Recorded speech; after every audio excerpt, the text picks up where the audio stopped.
1 रुपए वाली माई। डॉक्टर सईदा रिफ़त सुल्ताना एक पढ़े लिखे खाते पीते घराने से थीं। लंदन से डॉक्टरी की तलीम हासिल करने के बाद भी पाकिस्तान आकर बतौर डॉक्टर फ़राइज़ सर अंजाम दिए। मोहब्बत में पड़ गईं तो एक डॉक्टर साहब से शादी कर ली। ज़्यादा मैं नहीं जानता, बस जो शहर के लोगों से सुना वो बयान कर रहा हूँ।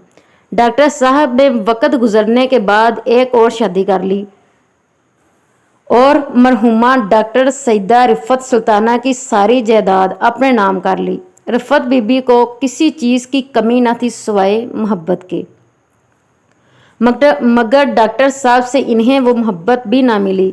डॉक्टर साहब अपनी दूसरी बीवी को लेकर यूरोप शिफ्ट हो गए। रिफ़त सुल्ताना की हालत गैर हो रही थी, कुछ ज़हनी तवाज़ुन भी ठीक ना रहा। फिर एक दिन फ़ोन पे रब्ता हुआ या ख़त मसूल हुआ, खुदा बेहतर जानता है, मगर डॉक्टर सईदा रिफ़त सुल्ताना को तलाक मिल गई।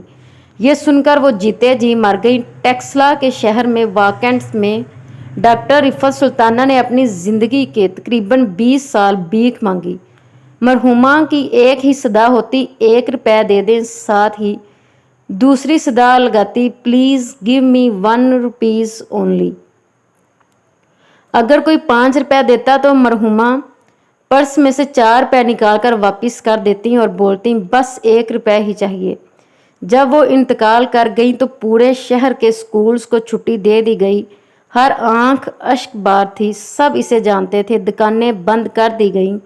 इनका बहुत बड़ा जनाजा हुआ। प्रोटोकॉल ऐसा था कि मरहुमा POF होटल में भी चाय पीने चली जाती थी। अब इन्हें फौत हुए 4 साल होने को हैं। अल्लाह इनकी मग़फ़िरत फरमाए। ऐसी और वीडियो देखने के लिए इस चैनल को लाइक कीजिए, सब्सक्राइब कीजिए। जज़ाकिल्लाह।